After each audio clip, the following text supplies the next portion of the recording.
സദാശിവസമാരംഭാം ശങ്കരാചാര്യമധ്യമാം അസ്മദാചാര്യപര്യന്താം വന്ദേ ഗുരുപരമ്പരാം. സർവഭൂതാത്മഭൂതസ്ഥം സർവാധാരം സനാതനം സർവകാരണകർത്താരം നിദാനം പ്രകൃതേഃ പരം നിരാമയം നിരാഭാസം നിരവധ്യം നിരഞ്ജനം മനസാ ശിരസാ നിത്യം പ്രണമാമി രഘുത്തമം. ജാനകീകാന്തസ്മരണം ജയ ജയ രാമ രാമ. അഭിവന്ദ്യരായ എല്ലാ സജ്ജനങ്ങളെയും സാദരം നമിച്ചുകൊള്ളുന്നു. രാമായണ മാസാചരണത്തിൻ്റെ 4-ാം ദിനമായ ഇന്നത്തെ പാരായണ ഭാഗം ബാലകാണ്ഡത്തിൽ 1235 വരി മുതൽ കാണ്ഡം അവസാനം വരെയാണ്. ഈ ഭാഗത്ത് വർണ്ണിച്ചിരിക്കുന്ന കാര്യങ്ങളെപ്പറ്റി ഒന്ന് ചുരുക്കി പറയാം. അഹല്യാമോക്ഷത്തിന് ശേഷം വിശ്വാമിത്ര മഹർഷി രാമലക്ഷ്മണന്മാരെ കൂട്ടി നേരെ ജനകൻ്റെ രാജ്യമാകുന്ന മിഥിലയിലേക്ക് പോയി. അവർ ഗംഗ കടന്ന് മിഥിലയിൽ എത്തി. മുനിമാർക്ക് താമസിക്കുവാൻ പ്രത്യേക സൗകര്യങ്ങൾ ഒരുക്കിയിട്ടുണ്ട് അവിടെ. അതിന് മുനിവാടം, ഋഷിവാടം എന്നൊക്കെ പറയും. വിശ്വാമിത്ര മഹർഷി എത്തിയിട്ടുണ്ടെന്നുള്ള കാര്യം അറിഞ്ഞ് ജനക മഹാരാജാവ് ആചാര്യനായ ശതാനന്ദനോട് കൂടി അവിടെ എത്തി ആദരവോടെ സ്വീകരിച്ചു. പൂജാസൽക്കാരങ്ങളെല്ലാം കഴിഞ്ഞ ശേഷം ദേവന്മാരെ പോലെ ഉഗ്ര തേജസ്വികളായ കുമാരന്മാരെ കണ്ടിട്ട് രാജാവ് ആശ്ചര്യപരവശനായി മുനിയോട് ചോദിച്ചു, ഇവർ ആരാണ്?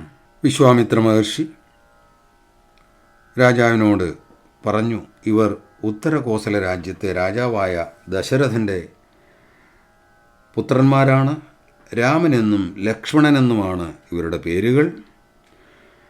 പിന്നീട് അയോധ്യയിൽ പോയി താൻ ഇവരെ കൂട്ടിക്കൊണ്ടു വന്നത് മുതൽ, അതായത് താടകാനിഗ്രഹം ആരിയിച്ച സുബാഹുക്കളെ തുരത്തി യാഗരക്ഷ ചെയ്യുന്നത്, അഹല്യാമോക്ഷം,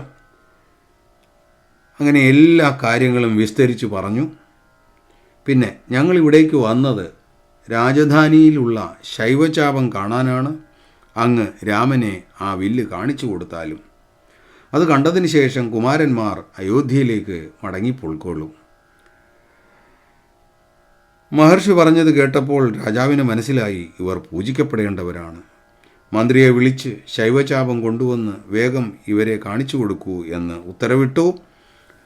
എന്നിട്ട് മഹർഷിയോട് പറഞ്ഞു, ഞാനൊരു പന്തയം വെച്ചിട്ടുണ്ട്. ഈ വില്ലെടുത്ത് അതിൽ ഞാൻ കെട്ടുന്നത് ആരായാലും അവർക്ക് എൻ്റെ മകൾ സീതയെ വിവാഹം ചെയ്തു കൊടുക്കും. സർവജ്ഞനായ വിശ്വാമിത്രന് ഇക്കാര്യങ്ങളൊക്കെ അറിയാമായിരുന്നു. ആ കല്യാണം ജഗത്തിന് കല്യാണമരുളുന്ന കാര്യമാണെന്ന് അറിഞ്ഞുകൊണ്ടാണ് അവരെ കൂട്ടിക്കൊണ്ടുവന്നത്. അനേകായിരം ഭടന്മാർ ആ മഹേശ്വര വില്ല് ഒരു വലിയ വണ്ടിയിൽ വെച്ച് ഉന്തിയും തള്ളിയും അവിടെ കൊണ്ടുവന്നു. വജ്രങ്ങളാലും രത്നങ്ങളാലും അലങ്കരിച്ച ആ വില്ലിൽ ആയിരക്കണക്കിന് മണികൾ കെട്ടിയിട്ടുണ്ടായിരുന്നു. മന്ത്രിപ്രവരൻ വില്ല് രാമന് കാണിച്ചു കൊടുത്തു. ഉടനെ രാമൻ മഹർഷിയുടെ അനുവാദത്തോടെ വിൽ കുലയ്ക്കാൻ തയ്യാറായി. എല്ലാവരും നോക്കി നിൽക്കെ ഇടത് കൈകൊണ്ട് വില്ലുയർത്തി അതിൽ ഞാൻ കെട്ടി, വലത് കൈകൊണ്ട് ഞാൻ വലിച്ചു. അതോടെ വില്ല് രണ്ടായി ഒടിഞ്ഞു. വില്ലൊടിയുന്ന നാദം ദിക്കുകളെല്ലാം വ്യാപിച്ച് ദേവലോകത്തുമെത്തി. ദേവന്മാർ അവരുടെ കഷ്ടതകൾ മാറാൻ പോകുന്നു എന്നോർത്ത് സന്തോഷത്തോടെ പുഷ്പവൃഷ്ടി ചെയ്ത് വാദ്യഘോഷങ്ങൾ മുഴക്കി സ്തുതിച്ചുകൊണ്ടേയിരുന്നു. രാജാവ് രാമനെ മാറോട് ചേർത്ത് പുണർന്നു. അപ്പോഴേക്കും സ്വർണവർണ്ണത്തോടു കൂടിയ സീതാദേവി പട്ടുവസ്ത്രങ്ങൾ അണിഞ്ഞ് സർവാഭരണ വിഭൂഷിതയായി പുഞ്ചിരിയോടെ ശ്രീരാമനെ സമീപിച്ച് വർണ്ണമാല്യമണിഞ്ഞു. ലോകത്തിൻ്റെ പിതാവും മാതാവും ലോകാനുവർത്തികളായി ഇതാ വിവാഹിതരായിരിക്കുന്നു. വിശദ വിവരങ്ങൾ അടങ്ങിയ സന്ദേശം ദശരഥ മഹാരാജാവിന് വിശ്വാസം വരും വണ്ണം വിശ്വാമിത്ര മഹർഷിയും ജനകനും കൂടി ഒപ്പിട്ട് നൽകി ദൂതന്മാരെ അയോധ്യയിലേക്ക് അയച്ചു. ഇവിടെ വിവാഹമംഗളാഘോഷത്തിൻ്റെ ഉത്സാഹത്തിമിർപ്പിലാണ് കൊട്ടാരം വാസികളും ജനങ്ങളും. രാജ്യവും കൊട്ടാരവും അത്യന്തം ശോഭയോടെ അലങ്കരിച്ചു. വിവാഹ മണ്ഡപം തയ്യാറായി. സന്ദേശം ലഭിച്ച ഉടനെ തന്നെ അയോധ്യയിൽ നിന്ന് ഘോഷയാത്രയായി ദശരഥ മഹാരാജാവും ഭക്തിമാരും ഭരതനും ചതുരംഗപ്പടയും മിഥിലാ രാജ്യത്തേക്ക് എഴുന്നള്ളി. അവരെ മിഥിലാധിപൻ വിധിപൂർവം എതിരേറ്റ് പൂജിച്ച് സൽക്കരിച്ചു. നാരദൻ തന്നോട് മുമ്പ് പറഞ്ഞതനുസരിച്ച് കാര്യങ്ങളെല്ലാം നടക്കുന്നതറിഞ്ഞ് ബ്രഹ്മാനന്ദാനുഭൂതിയിൽ ആറാടുകയാണ് മിഥിലാ നരേശൻ. കുശലങ്ങൾ പറഞ്ഞതിനിടയിൽ ജനകൻ ദശരഥനോട് പറഞ്ഞു, അങ്ങേക്ക് 4 പുത്രന്മാരുണ്ട്, എനിക്ക് 4 പുത്രിമാരും. സമ്മതമാണെങ്കിൽ 4 വിവാഹം ഇവിടെ വച്ച് തന്നെ നടത്താം. അദ്ദേഹത്തിന് സമ്മതവും സന്തോഷവുമായിരുന്നു.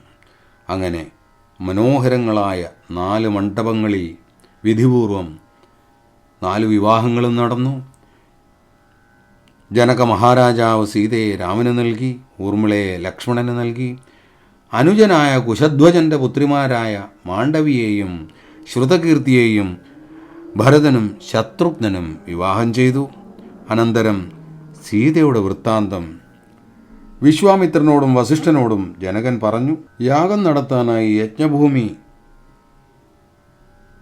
കലപ്പ കൊണ്ട് ഉഴുതപ്പോൾ ഉഴവുചാലിൽ നിന്ന് സർവ്വലക്ഷണ സമ്പന്നയായ ഒരു പെൺകുഞ്ഞിനെ ലഭിച്ചു.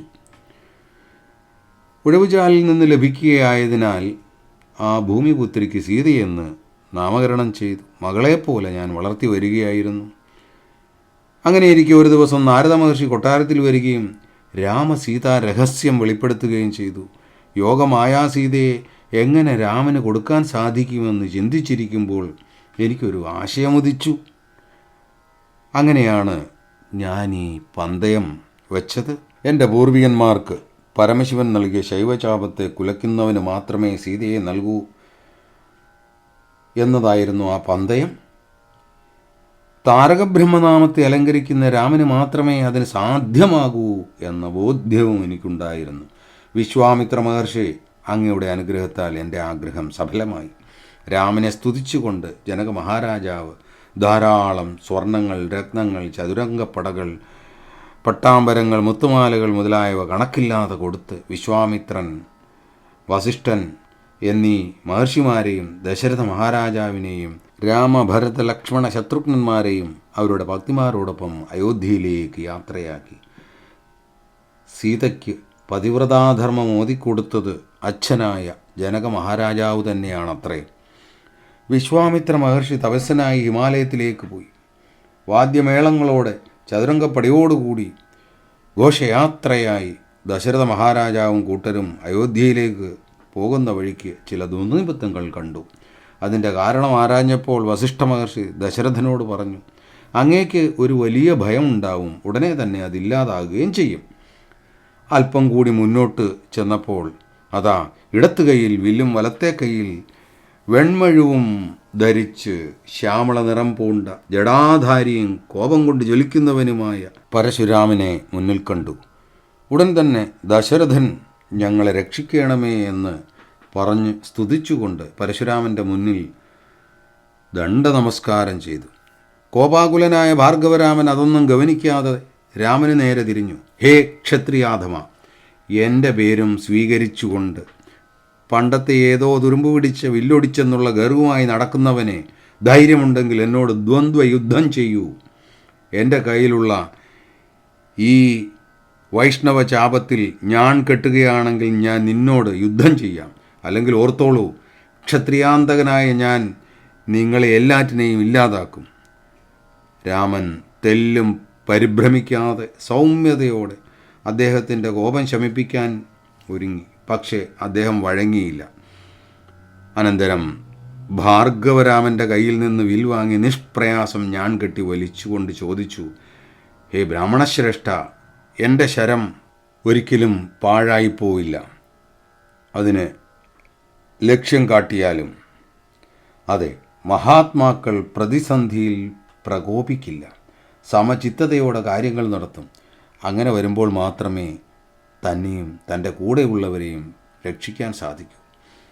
രാമൻ വില്ലുകുലച്ചെന്ന് കണ്ടപ്പോൾ ഭാർഗവരാമൻ സന്തുഷ്ടനായി. ഭക്തിപൂർവ്വം സ്തുതിക്കാൻ തുടങ്ങി.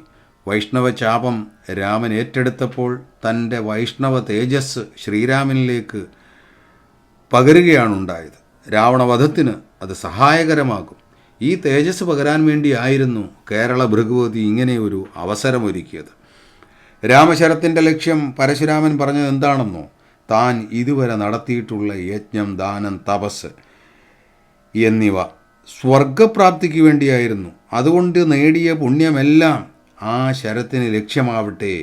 അതായത് പുണ്യവും വേണ്ട, പാപവും വേണ്ട, ജനനവും വേണ്ട, മരണവും വേണ്ട, അവയൊക്കെ ബന്ധനത്തിന് കാരണമാണ്. അങ്ങനെ അവയെല്ലാം ഉപേക്ഷിച്ച് രാമദേവൻ്റെ അനുവാദത്തോടെ പരശുരാമൻ തപസ് ചെയ്യാനായി മഹേന്ദ്ര പർവ്വതത്തിലേക്ക് പോയി. വലിയൊരു സംഘർഷാവസ്ഥ ഒഴിവായതുപോലെ എല്ലാവരും നെടുവീർപ്പിട്ടു, സന്തോഷമായി.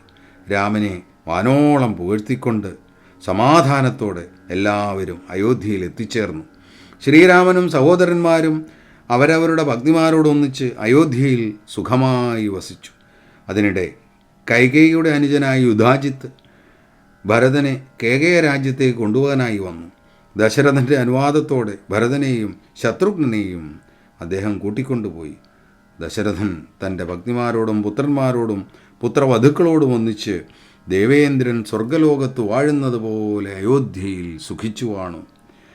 നിത്യനും നിർവികാരനും ലോകത്തിനൊക്കെ ആനന്ദം നൽകുന്നവനുമായ മനുഷ്യാകൃതി പൂണ്ട പരമാത്മാവായ രാമൻ തന്നോട് മായാദേവിയായ സീതയോടൊന്നിച്ച് സാധാരണ മനുഷ്യരെ പോലെ കാണപ്പെട്ടു.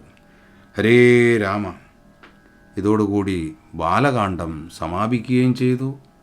ഇന്നത്തെ പാരായണ സംഗ്രഹവും ഇവിടെ പൂർണ്ണമാവുന്നു. ഹരി ഓം തത്സത്. ജയ ഗുരു.